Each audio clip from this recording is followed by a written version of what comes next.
या सिर्फ 60 सेकंड में एक ऐसी कहानी कही जा सकती है जो आपको हमेशा के लिए याद रह जाए? आज हम एक ऐसी ही छोटी लेकिन बहुत असरदार कहानी को परत दर परत खोलकर देखेंगे।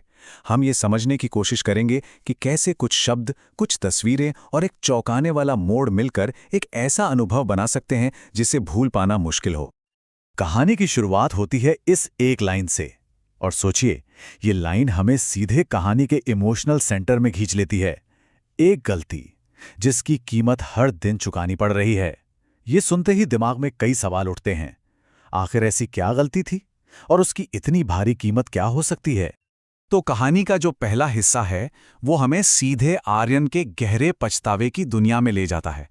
यहीं पर कहानी की इमोशनल नींव रखी जाती है, जो हमें किरदार से जोड़ती है और उसके दर्द को महसूस करने के लिए तैयार करती है। पहला शॉट ही देखिए, एक पुरानी डायरी में लिखता हुआ एक हाथ। ये देखते ही हमें अंदाजा लग जाता है कि हम किसी की बहुत ही निजी और शायद दर्द भरी यादों में झांकने वाले हैं।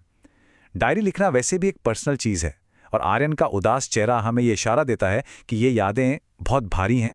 यहाँ पर कैमरा एंगल बहुत कुछ कहता है। ओवर द शोल्डर शॉट हमें ऐसा महसूस कराता है मानो हम आर्यन के साथ ही बैठे हैं, उसकी उदासी को बहुत करीब से देख रहे हैं। इससे कनेक्शन बनता है, और फिर धीमे संगीत के साथ वो पछतावे वाली फीलिंग और भी गहरी हो जाती है। तो अब तक हमारे दिमाग में ये सवाल घूम रहे हैं, आखिर वो गलती क्या थी और उसकी कीमत इतनी भारी क्यों है? इन सवालों का जवाब हमें मिलता है कहानी के अगले हिस्से में, जो हमें अतीत में ले जाता है। तो चलिए अब चलते हैं उस एक पल में जहां से ये सब शुरू हुआ। ये सेक्शन हमें वो घटना दिखाता है जो आर्यन के इतने गहरे पछतावे की असली वजह है। यहाँ ना कहानी कहने का अंदाज एकदम से बदल जाता है। तेज मोन्टाज और हिलता हुआ हैंडहेल्ड कैमरा ये बेचैनी, जल्दबाजी और एक तरह की चिड़चिड़ाहट का माहौल बना देता है। हमें तुरंत महसूस होता है कि आर्यन तनाव में है और उसे कहीं पहुंचने की बहुत जल्दी है। यहाँ दो किरदार हैं जिनके मिजाज बिल्कुल अलग हैं। एक तरफ है बेटा आर्यन, जो बहुत बेसब्र हैं, और दूसरी तरफ है उसकी माँ सुषमा देवी, जो बड़े आराम से मोलभाव कर रही हैं। और बस यहीं से दोनों के बीच टकराव की जमीन तैयार होती है। और ये है वो पल, गुस्से में कहे गए ये शब्द कहानी का सबसे अहम मोड़ है। ये एक ऐसी सिचुएशन है जो शायद हम सबने कभी ना कभी महसूस की है, और इसीलिए ये इतनी असरदार लगती है। ये शब्द सिर्फ गुस्सा नहीं दिखाते, बल्कि एक रिश्ते में ऐसी दरार डाल देते हैं जिसे शायद फिर कभी भरा नहीं जा सकता। आर्यन का इस तरह मुड़कर चले जाना सिर्फ एक एक्शन नहीं है, ये वो फैसला है जिसे अब पलटा नहीं जा सकता। यही वो काम है जो उसके पछतावे को हमेशा जिंदा रखता है, क्योंकि उसे क्या पता था कि ये एक आखिरी पल होने वाला है।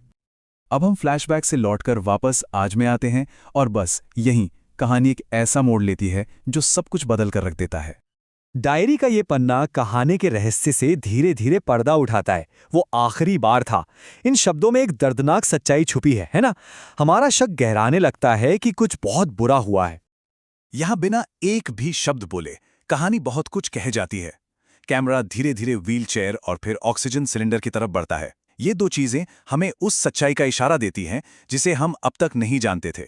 ये होती है विजुअल स्टोरी टेलिंग की ताकत, जहां खामोशी शब्दों से ज्यादा असरदार हो जाती है। कहानी में जिस टेक्निक का इस्तेमाल हुआ है उसे ट्विस्ट एंडिंग कहते हैं। इसका काम ही यही है कि कहानी के अंत में एक ऐसी जानकारी दी जाए जो पूरी कहानी का मतलब ही बदल दे और हमें सब कुछ एक नए नजरिए से देखने पर मजबूर कर दे। अब देखिए, इस एक ट्विस्ट ने कहानी को कहां से कहां पहुंचा दिया। ट्विस्ट से पहले ये अपनी वहां पर चिल्लाने वाले एक बेटे के गिल्ट की कहानी थी, लेकिन ट्विस्ट के बाद ये उस बेटे के गहरे पछतावे की कहानी बन जाती है, जिसके अपनी मां से कहे गए आखिरी शब्द गुस्से भरे थे। इमोशन का लेवल ही बदल गया, है ना? और फिर केयर टेकर के ये शब्द हमारे शक पर पक्की मोहर लगा देते हैं। मां को गए हुए अब 1 साल हो गया है। ये लाइन कहानी के ट्विस्ट को कंफर्म कर देती है और हमें उस सिचुएशन की दुखद सच्चाई का पूरा एहसास कराती है। कहानी का जो आखिरी हिस्सा है वो सिर्फ कहानी खत्म नहीं करता, बल्कि हमें उसके सबक और गहरे इमोशनल असर पर सोचने के लिए छोड़ जाता है। ये एक बहुत ही छोटा लेकिन पावरफुल सिंबल है। आर्यन के हाथ पर लगी पुरानी पट्टी शायद उस गैस के बाद हुई किसी दुर्घटना की निशानी है, लेकिन असल में ये उसके अंदर के उस घाव का प्रतीक है जो शायद अब कभी नहीं भरेगा। एक बाहरी निशान जो अंदरूनी दर्द की याद दिलाता है। आर्यन के ये आखिरी शब्द पूरी कहानी का सार हैं। काश मैं बस 2 मिनट और रुक जाता। इस एक छोटी सी लाइन में पूरी जिंदगी का पछतावा है। ये उस चाहत से पैदा हुआ दर्द है जो गुजरे हुए वक्त को वापस लाना चाहती है। एक बहुत ही सिंपल लेकिन दिल तोड़ने वाली बात।